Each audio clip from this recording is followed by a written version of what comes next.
The docking bay of Aegis Prime hummed with the controlled chaos of interstellar diplomacy. Maintenance crews scurried between landing platforms, while translation drones buzzed overhead, their mechanical voices announcing arrivals in 17 different languages. The neutral station, perched on the edge of contested space, had seen its share of historic meetings, but nothing quite like what was about to unfold. Captain Sarah Martinez adjusted her uniform one final time as she watched the massive Crimsoner transport vessel ease into its designated berth. The ship was a thing of brutal efficiency, its hull scarred and pitted from countless journeys through environments that would dissolve lesser craft in minutes. Steam hissed from vents along its sides, and through the porthole windows, she could see the dim red glow that indicated the ship's interior was maintained at temperatures that would cook most species alive. "Nervous, Captain?" asked Lieutenant Rodriguez, her second-in-command, as he approached with a steaming cup of coffee in his hands. "About meeting the galaxy's other certified Deathworld species." Martinez accepted the cup gratefully, inhaling the rich aroma. "Just another Tuesday for humanity, right?" Rodriguez chuckled, but his laugh carried an edge of tension. The entire galaxy had been buzzing about this meeting for months. Two species, both hailing from worlds that the Galactic Classification Authority had designated as Class X Deathworlds, finally coming face to face. Earth, with its violent weather-toxic atmosphere to most species, crushing gravity, and wildlife that seemed designed by a sadistic god. And Kemoth, the Crimsoner homeworld, where rivers of acid flowed like water, and the very air could dissolve unprotected flesh. The humans had been making waves in galactic society for barely 50 years since first contact. Their reputation preceded them, a species so recklessly brave that they voluntarily threw themselves out of aircraft for entertainment, consumed beverages that could strip paint, and had somehow weaponized their own tendency toward self-destruction into an art form they called extreme sports. The Crimsonar, on the other hand, had been known to the galaxy for over 3 centuries. They were legends, really. Standing 7 feet tall on average, with thick, bovine-like builds and natural armor that could withstand direct acid immersion, they were renowned for their stoic endurance and their ability to survive in environments that would kill almost anything else. Their diplomatic missions were rare formal affairs conducted with military precision, which made this meeting all the more significant. Both species had been classified as too dangerous for standard diplomatic protocols. The very fact that they were willing to meet on neutral ground had caused a sensation in galactic media. The airlock on the Crimsonar vessel cycled open with a sound like grinding stone. A wall of superheated air rolled out, carrying with it the acrid scent of sulfur and ozone. The first figure to emerge was imposing even by Crimsonar standards. High Commander Thex Vokar stood nearly 8 feet tall, his crystalline armor plates gleaming dully in the station's lighting. His 4 eyes, arranged in a diamond pattern on his broad face, swept the docking bay with military precision before settling on the human delegation.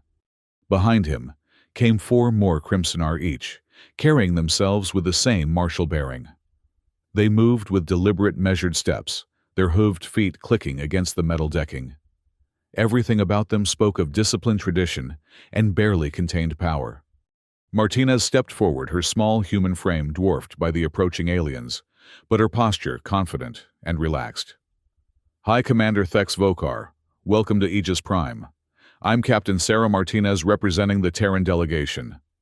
The High Commander's gaze focused on her, and for a moment the temperature in the docking bay seemed to drop several degrees. When he spoke, his voice was like grinding bedrock. "Captain Martinez, we have heard stories about your species." "Likewise," Martinez replied with a grin that seemed to catch the Crimsonar delegation off guard. "Though I'm guessing our stories are a bit more colorful than yours." Behind the High Commander, one of the younger Crimsonar shifted slightly, and Martinez caught what might have been curiosity in his posture. The High Commander's expression remained unreadable. "We have allocated time for preliminary discussions," Thex Vokar announced.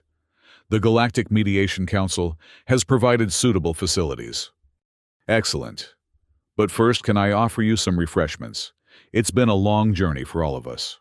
Martinez gestured to a service drone hovering nearby, laden with various beverages. The High Commander's 4 eyes blinked in what appeared to be confusion. Refreshments are unnecessary. We do not require sustenance at this time. Neither do we, strictly speaking, Martinez said cheerfully. But sometimes the best conversations happen over a good drink. What's the harm? She reached for her coffee cup and took a long sip, savoring the bitter warmth. The Crimsonar watched this display with what appeared to be fascination. To them, consuming unknown substances in the presence of potential enemies was either foolhardy or a demonstration of supreme confidence. The younger Crimsonar, who had shifted earlier, took a step forward. If I may, High Commander, I am curious about this beverage. Our intelligence reports suggest it plays a significant role in human culture. Thex Vokar's gaze swiveled to his subordinate, and Martinez could practically feel the disapproval radiating from the larger alien. But after a moment, he gave a curt nod. Dr. Keth Yeoman is our xenobiological specialist, the High Commander explained stiffly. His curiosity is occasionally useful. Martinez's grin widened. Dr. Keth Yeoman, I'd be happy to explain. Coffee is more than just a beverage to us. It's a cultural institution. We've been known to fight wars over it, and some of our best ideas come from coffee shop conversations. She gestured to the service drone, which extended a mechanical arm, holding a cup of steaming black liquid. Would you like to try some? Fair warning, though, most species find it rather intense. Dr. Keth Yeoman looked to his commander, who gave another grudging nod. The young Crimsonar accepted the cup with surprising delicacy, considering his massive hands. He brought it to his face, and his nostrils flared as he inhaled the aroma. Fascinating, he murmured. The chemical composition suggests significant psychoactive properties, and the temperature. He dipped a finger into the liquid and examined it. This would cause severe burns to most species. Part of the appeal, Martinez said with a shrug. We like our challenges even in beverage form. Without further hesitation, Dr. Keth Yeoman brought the cup to his lips and took a sip. For a moment, nothing happened. Then his eyes widened slightly, and he set the cup down with careful precision. It is, he began, then paused, searching for words. Remarkably complex. The bitter compounds are intense but not unpleasant, and the stimulant effects are immediate. He looked at Martinez with what she was beginning to recognize as the Crimsonar equivalent of surprise. Your species consumes this regularly. Multiple times daily for most of us, Rodriguez interjected with a laugh. The captain here is basically powered by the stuff. As if to demonstrate the point, Martinez took another long sip from her cup. As she did, a small drop of the dark liquid splashed onto her hand. The assembled aliens watched in fascination as the coffee immediately began to steam against her skin, the acids in the beverage reacting with her body chemistry. Any other species would have cried out in pain or rushed to wash the corrosive liquid away. Martinez simply glanced down at the bubbling drop, flicked it away with her finger, as if brushing off a piece of lint, and continued drinking. The silence that followed was deafening. High Commander Thex Vokar stared at the human captain, his 4 eyes wide, with something that might have been shock. Around the docking bay, other aliens who had been pretending not to watch their historic meeting now openly gawked. Even the maintenance drones seemed to have frozen in place. Did you just... Dr. Keth Yeoman began, his voice barely above a whisper. What this? Martinez looked at the small red mark on her hand, where the coffee had touched her skin. It's nothing serious. Coffee's pretty acidic, and we've got some interesting biochemistry going on. Stings a bit, but nothing like lemon juice in a paper cut. The young doctor looked from Martinez to his commander, then back to Martinez. Captain, do you understand what you just did? That beverage has a pH level that would cause chemical burns to most species. You just allowed it to contact your skin directly and dismissed it as a minor irritation. Huh, Martinez said, examining her hand with mild interest. I guess we do that a lot. Never really thought about it from an outside perspective. High Commander Thex Vokar's voice, when he finally spoke, carried a note that hadn't been there before. It was difficult to identify, perhaps respect, perhaps something else entirely. Captain Martinez, we require immediate conference. Our intelligence briefings were incomplete. The diplomatic meeting that followed was unlike anything in the recorded history of interstellar relations. Instead of the formal, stilted exchanges that typically characterized first contact between major species, what unfolded was a series of increasingly incredulous discussions as each side discovered just how utterly mad the other appeared to be. The conference room on Aegis Prime had been specifically designed for multi-species negotiations. The atmosphere was kept at standard galactic parameters, the temperature carefully maintained at a level comfortable to most species, and the furniture was modular to accommodate different physiologies. None of this had prepared it for the culture clash about to unfold. High Commander Thex Vokar sat across from Captain Martinez, his massive frame making the reinforced chair look delicate. Between them, a holographic display showed various data readouts and cultural exchange materials. Dr. Keth Yeoman sat to his commander's right, while Lieutenant Rodriguez flanked Captain Martinez. The Galactic Mediator, a harried-looking Valaxian named Diplomat Zeph Quirrell, sat at the head of the table, looking like he'd rather be anywhere else in the galaxy. His tentacles writhed nervously as he consulted his datapad. Perhaps we should begin with basic cultural exchange. Diplomat Zeph Quirrell suggested, his translator rendering his words in both Human Standard and Crimsonar Battlecant. Each delegation could share some representative examples of their civilization's achievements. Excellent idea, Martinez agreed cheerfully. Rodriguez, why don't you show them our highlight reel from last year's Extreme Sports Championships? Rodriguez activated his tablet, and the room's holoprojector came to life with footage that immediately made Diplomat Zeph Quirrell's tentacles curl in horror. The display showed humans hurling themselves off 1,000-foot cliffs, with nothing but fabric wings, diving into active volcanoes, wearing minimal protection, and racing vehicles at speeds that defied several laws of physics. This is recreational activity, Dr. Keth Yeoman asked, his voice carrying a note of disbelief. Oh, this is just the amateur stuff, Martinez said proudly. Wait until you see the professional leagues. The footage continued showing humans surfing avalanches, base jumping from orbital platforms, and engaging in something called volcano boarding, that appeared to involve riding pieces of metal down the sides of active volcanic vents. High Commander Thex Vokar watched in silence for several minutes before speaking. These activities serve what military purpose? Military purpose. Martinez looked confused.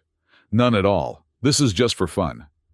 The silence that followed this statement was broken only by the sound of Diplomat Zeph Quirrell's translator short-circuiting. For fun, the High Commander repeated slowly, as if testing an alien concept. Sure. Humans have this thing about challenging ourselves against impossible odds. The more dangerous something is, the more we want to try it. It's probably some evolutionary quirk from our Deathworld upbringing. Dr. Keth Yeoman leaned forward, his scientific curiosity clearly overriding his shock. Captain, our preliminary studies of your homeworld indicated it was classified as a death world, primarily due to environmental factors, extreme weather, seismic instability, aggressive fauna. Are you saying your species voluntarily seeks out additional dangers beyond those naturally present?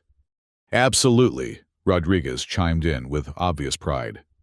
If there's not enough natural danger, we'll invent some. Extreme sports, dangerous cuisine, adventure tourism, you name it. Dangerous cuisine. Dr. Keth Yeoman's voice cracked slightly. Martinez laughed at his expression. Oh, you should try some of our spicier foods.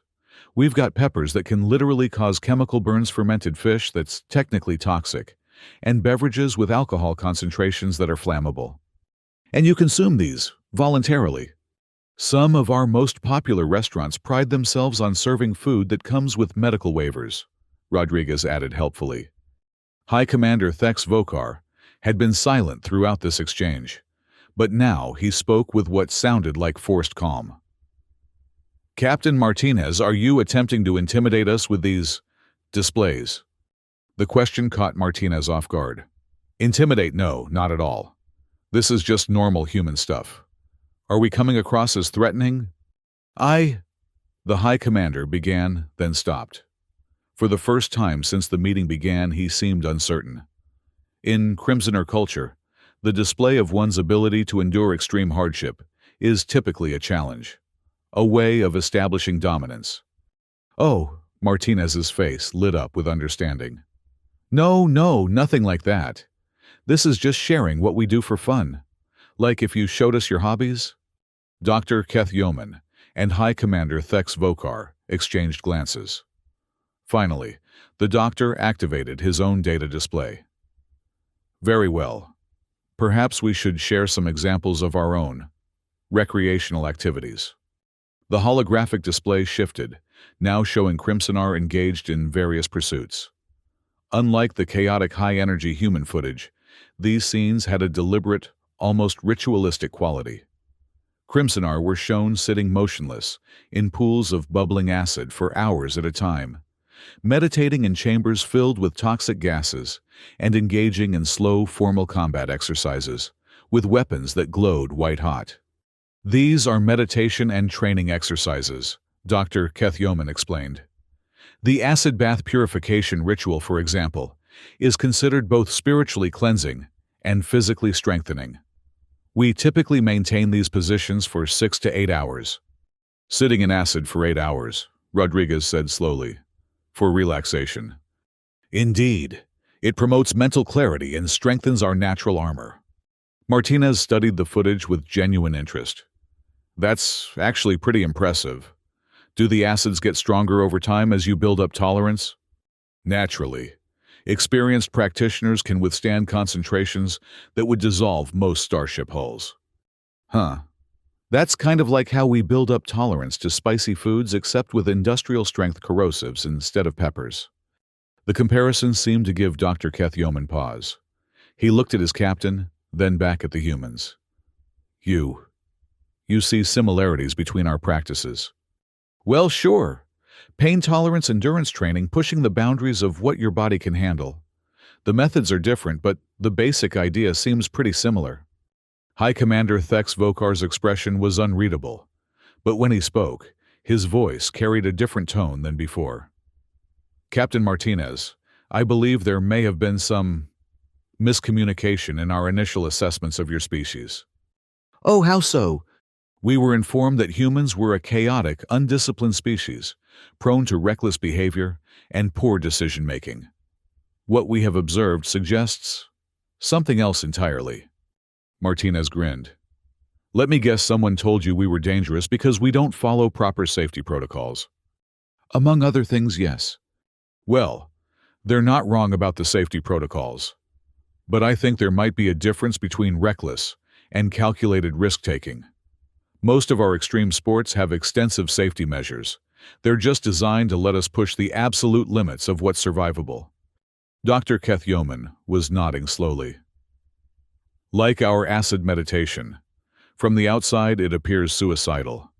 But practitioners spend years building up tolerance and learning proper techniques.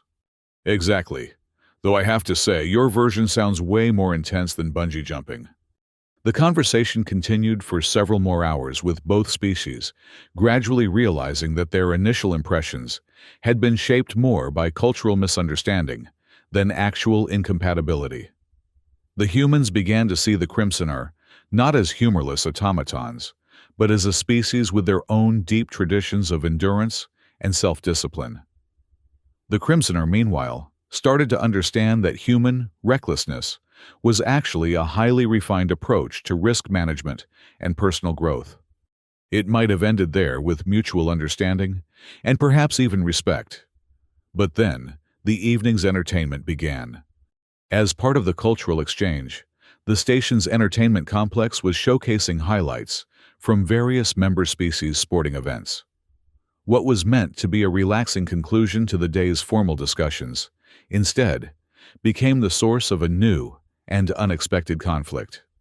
The trouble began during the broadcast of Earth's annual Death Valley Marathon, a race conducted in one of the hottest, most inhospitable environments on the planet. As the human runners collapsed from heat exhaustion, were revived by medical teams, and then continued running, the camera occasionally caught shots of spectators in the stands. Many of them were laughing, cheering, and obviously enjoying themselves. To the Crimsonar, this display was deeply troubling. In their culture, the sight of suffering, even voluntary suffering undertaken for training or spiritual purposes, was treated with solemn respect. The idea of laughing at someone's pain, even if they had chosen it themselves, was considered profoundly disrespectful. This is how your species honors those who endure hardship. High Commander Thex Vokar asked, his voice carrying clear disapproval. With mockery, Martinez, who had been enjoying the footage and offering commentary on the various runners' techniques, looked confused. Mockery. No, this is encouragement. We cheer people on when they're pushing their limits. Those individuals were clearly in distress. Some appeared to be near collapse. And your observers respond with laughter. Well, yeah. It's funny because they're choosing to put themselves through it. Nobody's forcing them to run through Death Valley in summer. They're doing it because they want to test themselves. And this justifies treating their suffering as entertainment. The question hung in the air like a toxic cloud. Around the entertainment complex, other aliens had begun to take notice of the tension between the two Deathworld species. Conversations died away as attention focused on what was rapidly becoming a very public disagreement. Martinez felt her diplomatic instincts kicking in, but also sensed that this was about more than just cultural differences in entertainment preferences. Hi, Commander. I think we may be talking past each other here.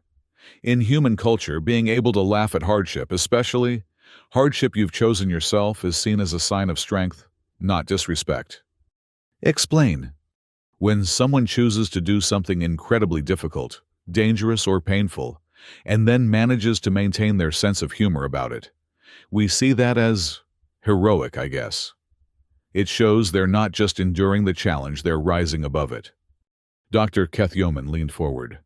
But surely there are limits. Surely some suffering is too great for humor.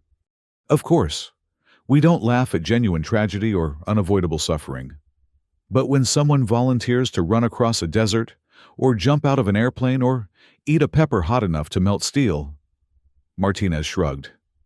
At that point, if they can't laugh at themselves, what's the point? High Commander Thex Vokar's 4 eyes narrowed.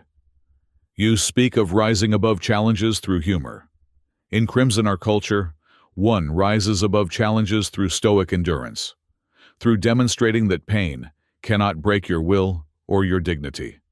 I can respect that, Martinez said carefully. But doesn't mean they're incompatible approaches, does it? Perhaps not. But I confess, Captain, that I find your species' approach disturbing. To witness such casual disregard for the gravity of serious challenges. He gestured to the screen where the marathon footage was still playing. A runner had just collapsed and was being helped to his feet by spectators who were clearly trying not to laugh as he staggered comically toward the finish line. This appears to trivialize the very concept of meaningful struggle. Martinez felt her temper beginning to rise, though she tried to keep it under control. High Commander, with respect, I think you're misunderstanding what you're seeing. Those people aren't trivializing anything. They're celebrating the human spirit, the ability to face impossible odds, and not just survive, but do it with style and humor. And what of dignity? What of honor? What's more honorable, suffering in silence or suffering with a smile? The question clearly struck home. High Commander Thex Vokar's expression darkened, and Martinez realized she might have pushed too hard. Captain Martinez, he said, his voice dropping to a dangerous growl. Are you suggesting that Crimsonar approaches to endurance lack style? Oh shit, Martinez thought. Out loud she said, Not at all. I'm saying our approaches are different and— No. The High Commander stood his massive frame, suddenly seeming to fill the room. I believe I understand now. Your species views our dedication to proper forms of endurance as quaint. Amusing, perhaps. That's not what I— Dr. Kethyoman. Thex Vokar commanded, cutting off Martinez's protest. We are returning to our ship. It appears this cultural exchange has revealed incompatibilities that make further discussion unproductive. As the Crimsoner delegation began to file out, Dr. Kethyoman hesitated. Captain Martinez, surely this misunderstanding can be resolved. But High Commander Thex Vokar was already at the door. Doctor, we have learned what we needed to know about human honor. I believe the galaxy will be interested in our observations.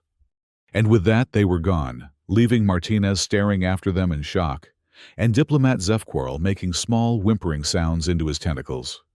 The next few hours were a diplomatic nightmare. Word of the confrontation spread through the station's rumor networks, at the speed of gossip growing more distorted with each retelling. By the time the story reached the galactic news networks, it had transformed into reports of humans openly mocking Crimsonar cultural practices, and the Crimsonar threatening to declare the human species unworthy of recognition. Neither account was accurate, but accuracy had never been the strong suit of interstellar journalism. Martinez found herself in her quarters at Zoro 300 local station time, staring at a pile of diplomatic communiques and trying to figure out how everything had gone so wrong so quickly. The original mission had been simple: establish basic diplomatic relations between two Deathworld species and explore areas of potential cooperation. Instead, she was looking at the very real possibility of creating the galaxy's first classification-based diplomatic incident. A soft chime indicated an incoming message. Martinez glanced at the sender and groaned. Admiral Thompson, Director of Human Diplomatic Corps, Earth Command. The message was typically brief. Martinez, fix this, Thompson. A second chime brought another message, this one from the Galactic Mediation Council. Captain Martinez. In light of recent developments, we are formally requesting that both human and Crimsonar delegations agree to participate in a structured resolution process. Given the public nature of this conflict, standard mediation protocols may be insufficient. Please respond with your government's position at earliest opportunity. Martinez was drafting her response when a third chime announced yet another message. This one surprised her. It was from Dr. Kethyoman, transmitted on a civilian frequency rather than official diplomatic channels. Captain Martinez, I hope this finds you well. I wish to convey my personal regrets regarding this evening's unfortunate conclusion.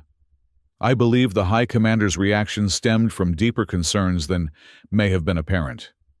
If I may be permitted to speak frankly, the Crimsonar leadership has been uncertain about our species' place in the galactic community. We have always been respected for our resilience, but perhaps we have been too isolated, too focused on our own traditions. The arrival of another Deathworld species, particularly one with such a different approach to the challenges we both face, has created significant anxiety among our leadership. I do not excuse the High Commander's behavior, but I hope you can understand that his reaction came from a place of fear rather than genuine hostility. I remain hopeful that this situation can be resolved. Your friend, if I may presume, Dr. Kethyoman. Martinez stared at the message for a long time. Fear. That was the missing piece she hadn't considered. The Crimsonar weren't offended by human culture, they were threatened by it. For 3 centuries they had been the galaxy's undisputed champions of surviving the impossible. The arrival of humanity, with their completely different but equally effective approach to Deathworld survival, had challenged that identity. A plan began to form in her mind. It was crazy, possibly career-ending, and definitely not in any diplomatic manual she'd ever read. But it might just work. The next morning, Martinez requested a meeting with diplomat Zefquarl. She found the Valaxian in his office, surrounded by the detritus of a sleepless night, spent trying to contain the diplomatic fallout. "Captain Martinez," he said wearily, his tentacles hanging limp with exhaustion. "Please tell me you have some good news." "I have a proposal," Martinez said, settling into the chair across from his desk. "It's unconventional, but I think it might solve our problem. At this point, I am willing to consider almost anything. What did you have in mind?" "A competition." Diplomat Zeph Quarl's tentacles straightened slightly. "I'm sorry. Look, both our species are Deathworlders. We're both proud of our ability to survive impossible conditions. Instead of sitting around arguing about whose approach is better, why don't we actually find out?" "Captain, I'm not sure that staging some kind of gladiatorial contest is the appropriate response to a diplomatic crisis." "Not gladiatorial," Martinez said quickly. "Collaborative. Mix challenges that test different aspects of Deathworld survival. Make it public broadcast throughout the galaxy. Turn this whole mess into a celebration of what makes Deathworld species special." Diplomat Zeph Quarl was quiet for a long moment, clearly considering the idea. "It is unusual. But given the public nature of the current conflict, a public resolution might indeed be more effective than private mediation." "What sort of challenges did you have in mind?" Martinez pulled out her tablet and activated a presentation she'd been working on since dawn. 3 categories: physical strength, endurance, and tactical problem solving. Each category tests different aspects of Deathworld survival skills. "And the Crimsoner would agree to this?" "That's the beauty of it. They can't refuse without looking like they're backing down from a challenge. And if we structure it right, both species come out looking good regardless of who wins." Diplomat Zeph Quarl's tentacles began to writhe with what Martinez had learned to recognize as deep thought. "Captain, this is either brilliant or catastrophically misguided. Possibly both. But given our current situation..." He reached for his communication console. "I will contact the Crimsonar delegation immediately." The response from High Commander Thex Vokar was swift and predictable. The Crimsonar would not dignify human provocations with a response. But Martinez had expected this reaction. Her real target had been Dr. Keth Yeoman, and 12 hours later, she received the message she'd been hoping for. "Captain Martinez, I have spoken extensively with the High Commander regarding your proposal. While he maintains that such a spectacle is beneath Crimsonar dignity, I have convinced him that refusal might be interpreted as weakness. He has agreed to 3 trials with the stipulation that they be conducted according to formal challenge protocols. The terms are as follows: 3 trials as you specified conducted in public, with the understanding that this will serve as final resolution of all disputes between our species. Victor takes precedence in all future Deathworld-related matters. These terms are non-negotiable. Do you accept Dr. Keth Yeoman speaking for High Commander Thex Vokar?" Martinez stared at the message. Victor takes precedence in all future Deathworld-related matters. That was a significant escalation from what she'd originally proposed. But backing down now would confirm Crimsonar's suspicions about human courage. She typed her response, "Accepted. Let's make this interesting." The announcement of the challenge sent shockwaves through galactic society. Within hours, betting pools had been established on over 2,000 worlds. The Galactic Sports Network immediately began negotiating broadcast rights. Academic conferences were hastily organized to discuss the implications of competitive diplomacy. The prevailing opinion among galactic observers was that the humans had made a terrible mistake. The Crimsonar were legendary for their physical prowess and endurance. They were larger, stronger, and had been surviving Deathworld conditions for millennia, longer than humanity. Most bookmakers were offering odds of 20-1 against a human victory. Martinez tried not to think about the odds as she prepared for the trials. The challenges had been designed by a joint committee with input from both species, and they were exactly as insane as she'd expected. The first trial, dubbed Titan's Tug by the media, was a straightforward test of raw physical strength. Both teams would attempt to move massive objects through increasingly difficult obstacle courses. The second trial, Magneto-Meyer Maze, would test endurance and adaptability in an environment designed to be hostile to both species. The third and final trial was simply called the Gambit, and its exact nature was being kept secret until the day of the competition. 3 days before the trials were scheduled to begin, Martinez received an unexpected visitor. Engineer Rodriguez had been working around the clock with the human technical team to prepare their equipment, and he looked like he hadn't slept in a week. "Captain, we need to talk," he said, slumping into a chair in her quarters. "What's wrong? Are the equipment preparations behind schedule?"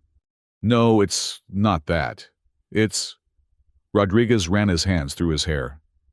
"Captain, I've been running simulations of the trials. The Crimsonar have massive advantages in the first 2 challenges. Their strength-to-weight ratio is off the charts, and their natural armor gives them huge benefits in hostile environments." "I know that, Rodriguez.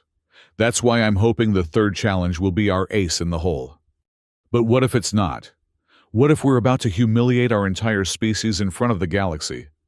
Martinez studied her engineer's worried face. "Rodriguez, let me ask you something. What's the most human thing you can think of?" What? Humor me. What behavior, what characteristic, what approach to problems do you think defines humanity better than anything else?" Rodriguez thought for a moment. "I guess our refusal to accept that something is impossible." "Exactly. We don't win by being stronger or tougher than everyone else. We win by being too stubborn to admit when we're beaten." Martinez grinned. "Plus, I've got a few ideas about those first 2 challenges that might surprise people." The day of the trials dawned with unusual weather on Aegis Prime's host moon. Solar storms were creating spectacular aurora displays in the thin atmosphere, which the media immediately declared to be a good omen for dramatic competition. The arena constructed for the trials was a marvel of engineering capable of simulating a dozen different hostile environments simultaneously. Seating for 50,000 spectators surrounded the central competition area, with additional viewing areas for media and VIP guests. The entire complex had been assembled in just 4 days by teams working around the clock. Martinez stood in the human team's preparation area, reviewing final plans with her crew. In addition to Rodriguez, she had Engineer Park, who specialized in rapid fabrication technology, and Specialist Williams, whose official job description was Extreme Environment Consultant, but whose actual expertise lay in finding creative ways to break supposedly unbreakable things. "Remember," Martinez addressed her team, "we're not trying to prove we're better than the Crimsonar. We're trying to prove that different approaches can be equally valid. If we can do that, we all win. And if we can't," Park asked, "then we lose spectacularly and provide entertainment for the entire galaxy. There are worse fates." The Crimsonar team was visible through a transparent barrier that separated the preparation areas. High Commander Thex Vokar stood motionless in the center of the space, apparently meditating. His team members were engaged in what appeared to be synchronized movement exercises, their massive forms moving with surprising grace. Dr. Keth Yeoman noticed Martinez watching and approached the barrier. His expression was apologetic but determined. "Captain Martinez," he said through the translation system, "I want you to know that regardless of today's outcome, I have greatly enjoyed our exchanges. You have given me much to think about regarding the nature of strength and endurance. Likewise, Doctor. And remember, this doesn't have to be the end of our conversations.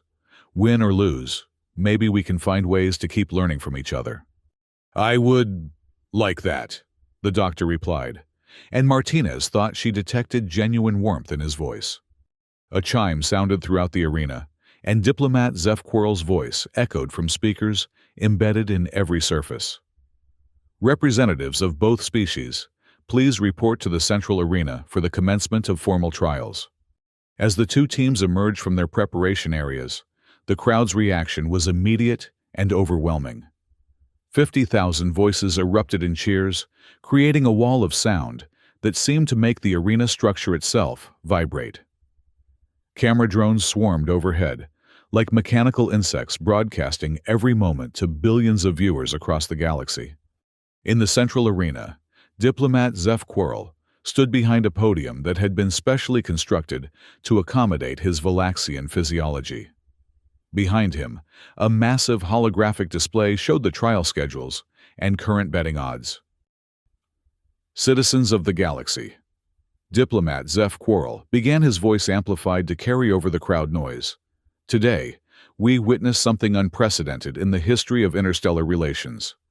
Two species both forged by the unforgiving crucibles of Deathworld evolution meet not in conflict, but in celebration of the qualities that make them unique.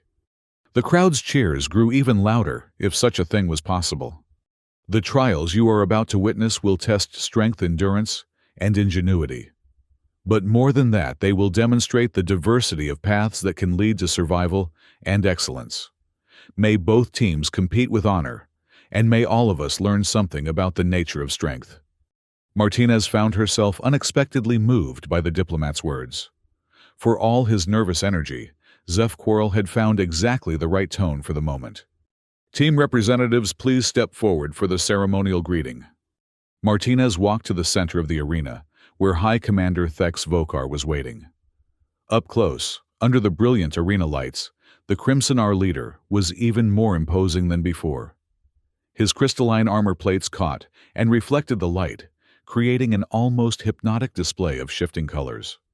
Captain Martinez, he said formally, we meet again under more structured circumstances. High Commander Thex Vokar. Martinez replied with equal formality, may we both prove worthy of our species' reputations. They clasped hands, or rather Martinez's small human hand was completely engulfed by the High Commander's massive grip. For a moment, they stood there while camera drones buzzed around them like vultures. Captain, the High Commander said quietly, his voice too low for the microphones to pick up. I hope you understand that what follows is not personal animosity. I understand, High Commander, and I hope you understand that humans have a tendency to do our best work when everyone expects us to fail. Something that might have been a smile flickered across the alien's features. We shall see. The first trial, Titan's Tug, was exactly as brutal as advertised. Each team was required to move a series of massive metal blocks through an obstacle course that included narrow passages, steep inclines, and rotating barriers designed to test both raw strength and coordination. The Crimsonar approached the challenge with military precision. Their four-member team positioned themselves around the first block, a cube of solid metal, weighing approximately 2 tons, and lifted it in perfect synchronization. They moved through the obstacle course like a single organism, never breaking formation, never hesitating, never showing any sign of strain, despite the enormous weight they were carrying. The human team's approach was different. Okay, people, Martinez called out as they faced their own 2-ton block. Remember what we practiced. Park at the lifters in position. Williams, start setting up the rail system. Rodriguez, fire up the hover platforms. What followed was a demonstration of human engineering ingenuity that left half the audience scratching their heads and the other half laughing in amazement. Instead of lifting the massive block, the humans had constructed a series of mechanical aids, magnetic lifters to reduce the effective weight, a portable rail system to provide smooth movement, and hover platforms to navigate the more difficult obstacles. Are they cheating? Someone in the crowd called out. Diplomat Zeph Quarrel consulted his rulebook frantically, but found nothing that prohibited the use of tools or mechanical assistance. The rules stated only that each team must move their assigned objects through the course. The Crimsonar completed their run in 12 minutes and 47 seconds a time that drew respectful applause from the crowd. Their block had a few scuff marks, and one corner had been slightly dented by contact with an obstacle, but they had maintained impressive speed throughout the course. The humans finished their run in 14 minutes and 12 seconds, nearly 2 minutes slower. However, their block was completely undamaged, and their rail system had allowed them to navigate some obstacles that the Crimsonar had been forced to smash through. Ladies, gentlemen, and beings of all classifications, Diplomat Zeph Quarrel announced, the first trial goes to the Crimsonar team by virtue of superior completion time. The Crimsonar section of the crowd erupted in celebration, while the human supporters applauded politely. But Martinez noticed something interesting in the overall reaction. Instead of the dismissive mockery she might have expected for the losing team, there seemed to be genuine appreciation for the human approach. High Commander Thex Vokar approached her as both teams prepared for the second trial. "Captain, your team's use of mechanical assistance was clever." "Thank you, High Commander. Your team's raw strength was genuinely impressive." However, the alien continued, "I cannot help but notice that you essentially circumvented the challenge, rather than meeting it directly." Martinez grinned. "High Commander, you just described the entire history of human technological development."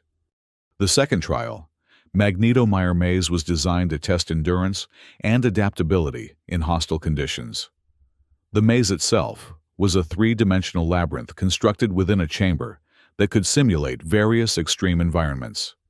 Teams would need to navigate through sections filled with toxic gas, extreme temperatures, high radiation, and magnetic fields strong enough to disrupt most electronic equipment. The environmental conditions were randomized and would change every 10 minutes, forcing teams to adapt their strategies on the fly. The goal was to reach the center of the maze and retrieve a marker beacon, then return to the starting point. Again, the Crimsonar approach was straightforward and effective. Their natural armor provided excellent protection against most of the environmental hazards, and their stoic endurance allowed them to simply push through conditions that would incapacitate most species. They moved through the maze with methodical determination, mapping each section as they progressed, and adapting their route based on environmental changes. The human team once again had other ideas. "Rodriguez, how are those boards looking?" Martinez called out as they entered the maze's first section, which was currently filled with a toxic gas that smelled like burning rubber mixed with rotten eggs. "Hover systems are green," Rodriguez replied through his breathing mask. "Park's modifications are holding steady." The humans had jury-rigged what they called coffee-powered hoverboards, personal transportation devices that used modified atmospheric processors and magnetic levitation to navigate the maze's three-dimensional structure. The power source was a high-energy fuel cell that had originally been designed for human coffee makers, but had been repurposed to provide the energy needed for extended hovering. "This is either going to be brilliant or we're all going to die horribly," Specialist Williams commented cheerfully as he activated his board. The sight of humans zipping through the maze on improvised flying machines, while the Crimsonar methodically walked through the same obstacles, created an entirely new form of entertainment that the galaxy had never seen before. The contrast was so stark that several media commentators began referring to it as the Tortoise and the Hare Deathworld edition. The maze's changing environments provided constant challenges for both teams. When the temperature spiked to levels that would melt most metals, the Crimsonar simply endured, while the humans had to constantly adjust their cooling systems. When magnetic fields disrupted navigation equipment, the Crimsonar relied on their natural sense of direction, while the humans used backup mechanical compasses.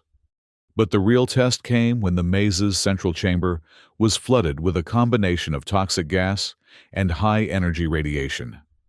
The Crimsonar team pushed through with characteristic determination, their armor protecting them from the worst effects. The human team, however, was forced to retreat and find an alternate route. "This is it," Park said as they regrouped at a junction between maze sections. "We can't take that level of radiation exposure, even with our protective gear." Martinez studied the maze map on her tablet, looking for alternatives. "What about the ventilation shafts? Could we use those to bypass the central chamber?" "The shafts are too narrow for the hoverboards," Rodriguez pointed out. "Then we go old school." Martinez grinned and began removing her hover equipment. "Sometimes the best way forward is the most direct one." What followed was an impromptu lesson in human adaptability. Abandoning their high-tech solutions, the human team began crawling through the maze's maintenance systems, using natural human flexibility and problem-solving skills to navigate spaces that hadn't been designed for organic life forms. They emerged in the central chamber, just as the Crimsonar team was retrieving their marker beacon. For a moment, the two teams stared at each other across the radiation-flooded space.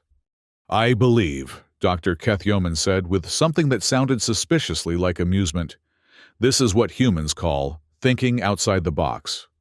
The race back to the starting point became a fascinating study in contrasts.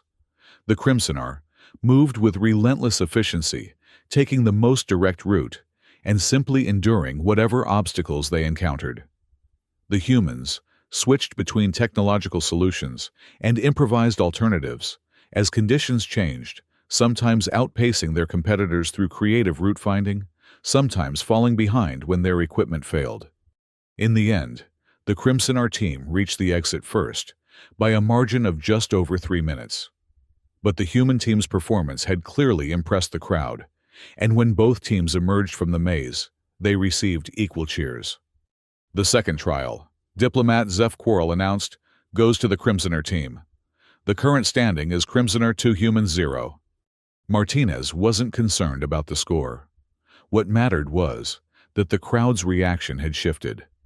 Instead of viewing this as a contest between superior and inferior approaches, the audience was beginning to see it as a celebration of different, but equally valid methods of problem-solving. High Commander Thex Vokar approached her again, as both teams prepared for the final trial. His expression was thoughtful. "Captain Martinez, I must admit that your team's performance has been unexpected. Your use of improvised solutions and technological assistance suggests a degree of tactical flexibility that our intelligence reports did not indicate." "Thank you, High Commander. And I have to say, watching your team push through conditions that would stop most species has been genuinely inspiring. The level of mental discipline required for that kind of endurance is remarkable." "You speak as if you understand such discipline." Martinez smiled. "High Commander, every human who's ever completed a marathon, climbed a mountain, or finished a difficult project understands discipline. We just express it differently." The High Commander was quiet for a moment. "Captain, regardless of the outcome of the final trial, I believe this competition has served a purpose beyond what either of us originally intended." Oh, how so? "I am beginning to understand that strength can take many forms, and that perhaps there is room in the galaxy for more than one approach to overcoming impossible challenges." The final trial. The Gambit was revealed to be unlike anything either team had prepared for. Instead of a test of pure strength or endurance, it was a complex puzzle that required teams to work together to manipulate a series of environmental controls and mechanical systems. The challenge took place in a massive chamber that could simulate a variety of planetary conditions. Teams were required to establish a sustainable life support system, capable of supporting both human and Crimsonar physiological requirements. The twist was that neither team could complete the challenge alone. The control systems required inputs from operators with both human-level dexterity and Crimsonar-level strength. For the first time in the competition, both teams found themselves staring at a challenge that couldn't be solved through their individual strengths alone. "Well," Martinez said to her team as they studied the control interface, "this is interesting." "Captain," Rodriguez said quietly, "I don't think we can solve this without the Crimsonar's help. Some of these control systems require more physical strength than we can generate." And judging by their body language, Williams added, "They're having similar realizations about the fine motor control requirements." Martinez looked across the chamber to where the Crimsonar team was gathered around their own control station. Dr. Keth Yeoman was examining a series of delicate adjustment mechanisms that clearly required more precision than Crimsonar physiology could provide. High Commander Thex Vokar noticed her observation and approached the boundary between the team areas. "Captain," he said formally, "it appears the nature of this challenge has changed the parameters of our competition." "So it would seem. What do you propose?" For a long moment, the massive alien was silent. The entire arena held its breath, waiting to see what would happen when two proud species faced a challenge that neither could overcome alone. Finally, High Commander Thex Vokar spoke. Captain Martinez, I propose that we solve this puzzle together, not as competitors, but as representatives of species who have both learned to survive the impossible. The crowd's reaction was immediate and overwhelming. 50,000 beings erupted in cheers that seemed to shake the arena's foundations. Camera drones swarmed to capture every angle of this unprecedented moment. Martinez extended her hand to the Crimsonar leader. High Commander, I accept your proposal. Let's show the galaxy what Deathworld cooperation looks like. What followed was 47 minutes of the most complex problem-solving ever broadcast to a galactic audience. Human dexterity and technological innovation combined with Crimsonar strength and systematic thinking to tackle challenges that would have been impossible for either species alone. When Martinez needed to access a control panel located behind a barrier too strong for human tools to breach, High Commander Thex Vokar simply punched through the metal plating. When the Crimsonar team encountered adjustment mechanisms too delicate for their massive hands, Park and Williams provided the precision control needed. The final moment came when both teams realized that the life support system required simultaneous activation of controls located on opposite sides of the chamber. The timing had to be perfect. Any delay would cause the entire system to shut down and require a complete restart. On my mark, Martinez called out as she prepared to activate the human side of the system. 3, 2, 1, mark. The chamber filled with the sound of machinery coming to life. Lights, flickered environmental systems hummed to operational status, and a holographic display showed life support parameters, stabilizing at levels suitable for both species. For a moment, the arena was completely silent. Then High Commander Thex Vokar did something that no one human Crimsonar or otherwise had expected. He knelt. The massive alien lowered himself to one knee and bowed his head toward the human team. Captain Martinez, he said, his voice carrying clearly in the sudden silence. I acknowledge your species' strength, and I request that our peoples work together to face the challenges that await us among the stars. The crowd's reaction was beyond anything the arena had been designed to handle. Cheers, applause, and expressions of joy in dozens of different forms created a wall of sound that lasted for nearly 10 minutes. When it finally died down, enough for diplomat Zeph Quarrel to speak, his voice was shaking with emotion. Citizens of the galaxy, he announced, today, we have witnessed something far greater than a competition between species. We have seen the birth of an alliance based on mutual respect, complementary strengths, and shared dedication to overcoming the impossible. Martinez helped High Commander Thex Vokar to his feet, though the gesture was more symbolic than necessary, given their size difference. High Commander, she said, your species' dedication to excellence and endurance is genuinely inspiring. I would be honored to work with you in whatever challenges lie ahead. And I, the alien replied, have learned that strength comes in many forms. Perhaps it is time for the Crimsonar to learn something about flexibility. Dr. Keth Yeoman approached his expression, one of obvious excitement. Captain Martinez, this opens so many possibilities. Joint research projects, cultural exchanges, collaborative exploration missions. Easy there, Doctor, Martinez laughed. Let's start with something simple. How about we all grab some coffee and figure out what we want to do next? The aftermath of the trials transformed not just human Crimsonar relations, but the entire galaxy's understanding of what cooperation between different species could accomplish. Within hours of the broadcast ending, applications for joint ventures flooded both species' diplomatic channels. The most immediate result was the establishment of the Alliance Arena, a permanent facility for what quickly became known as the Deathworld Games.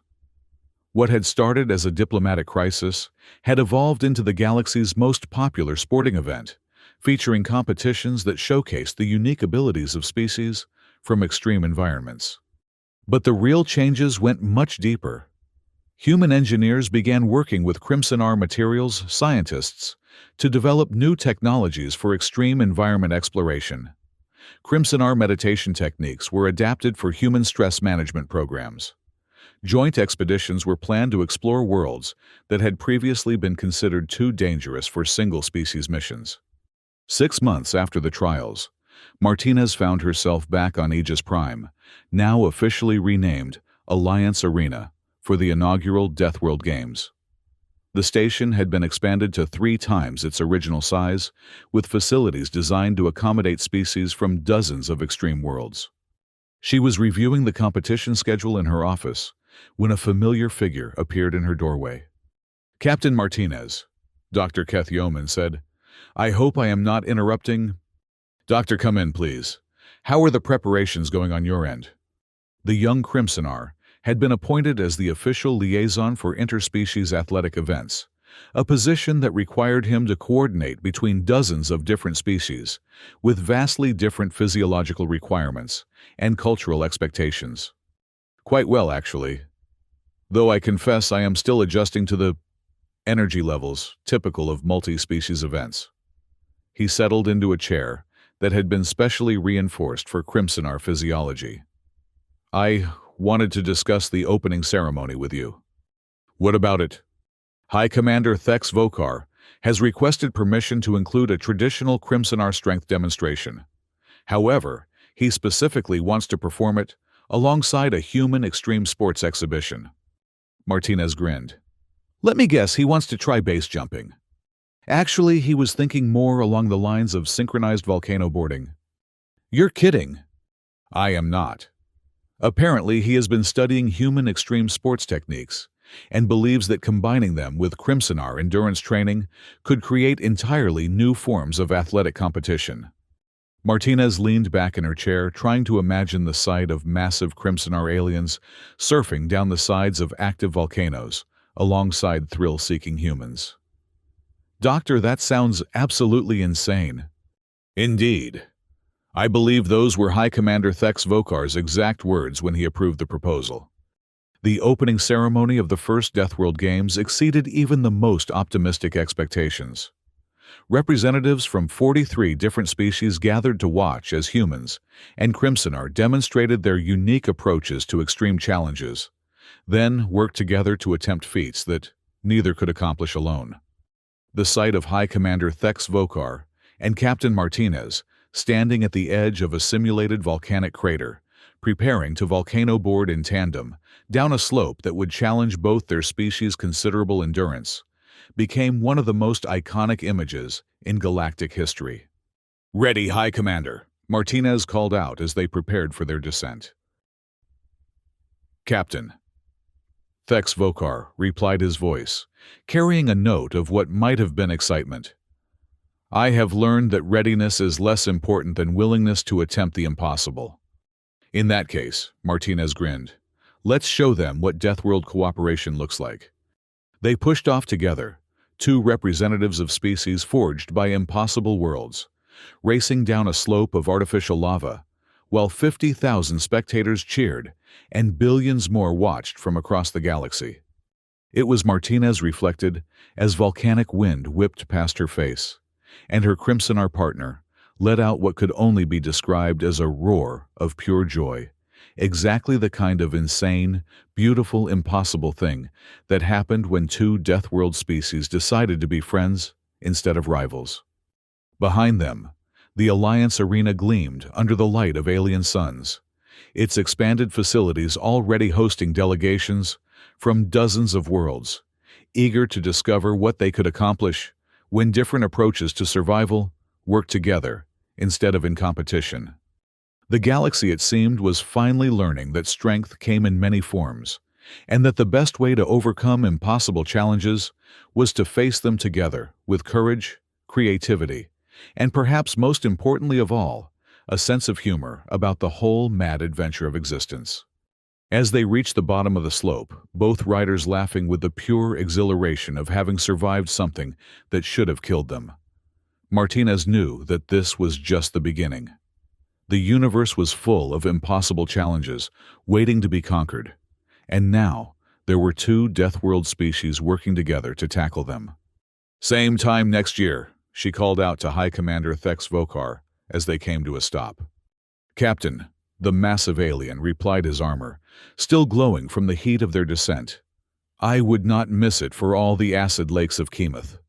And in that moment, with the cheers of the galaxy ringing in their ears, and the promise of countless future adventures stretching out before them, Martinez couldn't think of a better way to spend the rest of her career than finding new and increasingly ridiculous ways to prove that the impossible was just another word for not tried yet. The future, she decided, was going to be absolutely magnificent.